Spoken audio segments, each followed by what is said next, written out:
Yan. Okay.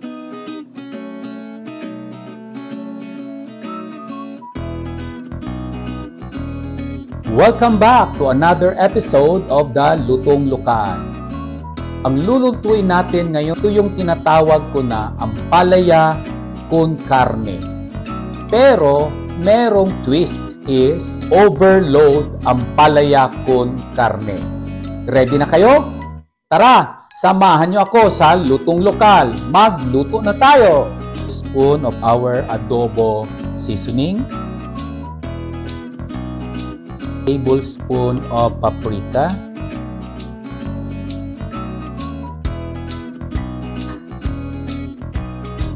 Half teaspoon of black pepper.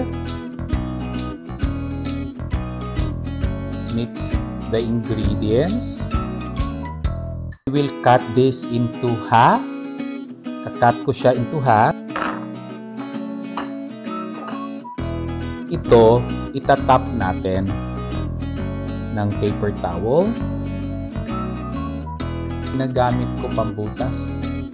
Yan guys. Be careful. Kasi sharp ito guys. Bubutasan natin. I-rub natin yung ayan na guys, after rubbing, ito na yung pork, i-air fry natin ang ating pork belly.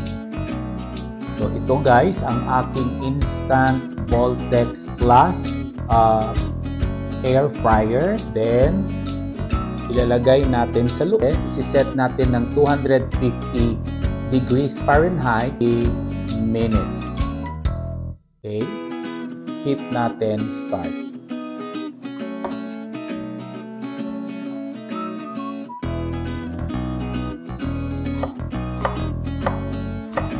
Yung ampalaya natin na hiniwa, lalagyan natin ng asin.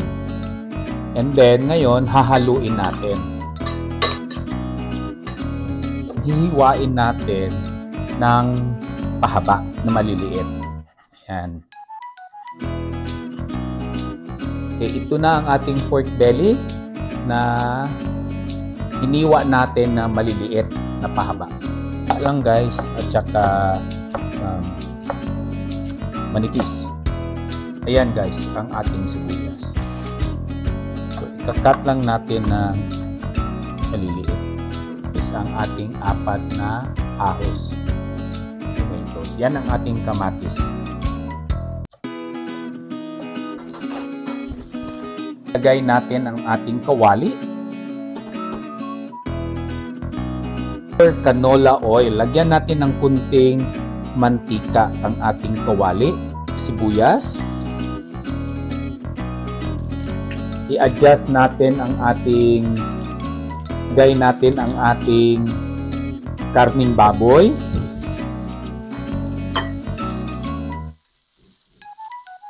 Takpan natin ang ating kawali.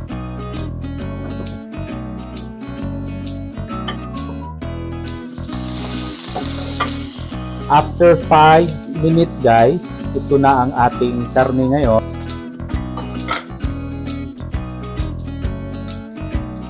After 5 minutes guys, ilagay na natin ang ating bawang. Ilagay ko ang bawang para hindi masunog dahil yung pork belly kailangan natin na maging brown. Pag ilagay yung bawang, masusunog. So, iba ang kanyang taste. Ayan. Lagay na natin ang ating ampalaya. Pan natin ulit.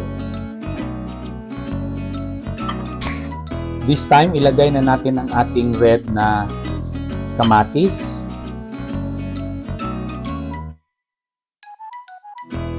Pagkaraan ng 5 minuto, ilalagay na natin ang ating shrimp. Dahil ang shrimp, kailangan hindi masyadong matagal para malambot.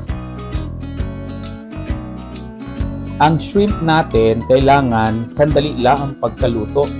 Kasi pag matagal, titigas. Yun ang sikreto sa pasayan. Pwedeng takpan.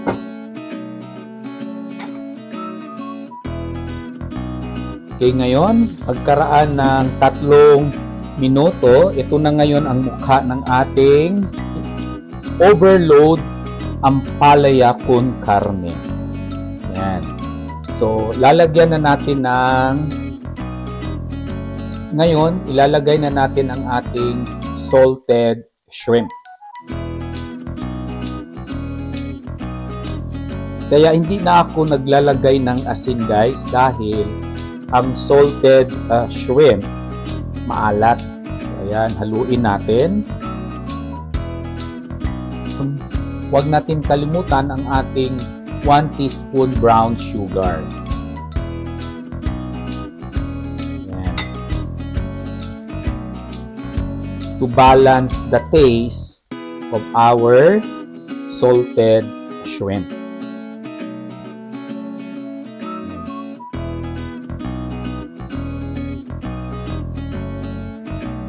Tikman natin.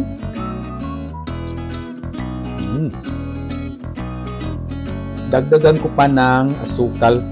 So, kung depende sa lasa ninyo, you can adjust.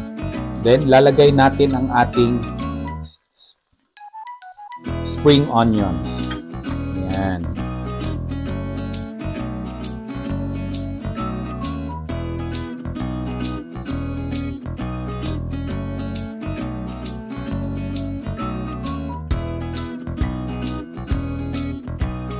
So ito na guys ang ating overload ampalaya con carne. I-plating na natin ngayon. Patayin na natin ang ating kalan. So ito na guys ang ating overload ampalaya con carne. Yan. Hindi pa yan tapos guys ha. Ilalagay natin ang ating, ayan guys, tingnan ninyo yung ating pork belly. Namumula dahil sa ating paprika. Ayan. Tingnan nyo. Crispy yan. Ayan. Kita nyo ang tunog. Ayan. So, ayan ang ating pork belly guys. Palalamigin muna natin. Okay guys, ito na ang ating overload ampalaya con carne. Tuin nyo to sa bahay ninyo. Talagang yung mga makakain nito mapapawaw sa sarap talaga. Ayan. So, ito na ang ating final judgment sa ating overload ampalaya con carne. Ayan. Kain tayo.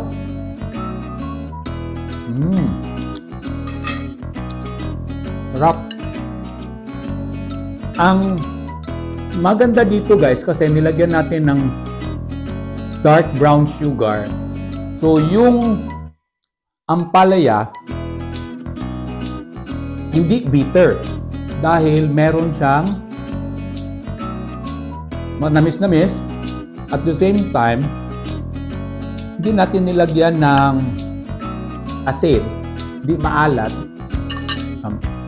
Tingnan nyo guys, ito ang ating pork belly. Nag-air fry natin. Ayan.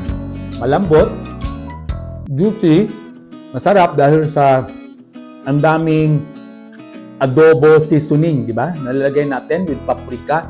Kaya ang mukha niya ganyan dahil sa may paprika. Yan, kainin ko guys. Ayan, narinig nyo? Kung nagustuhan nyo ito guys, huwag nyong kalimutan mag-like, share, and subscribe. This is Chef C sa Lutong Lokal. So, thank you guys for watching. And please subscribe. Abangan ninyo ang mga incoming na food vlog natin. Talagang mag-i-enjoy kayo. So, thank you for coming guys.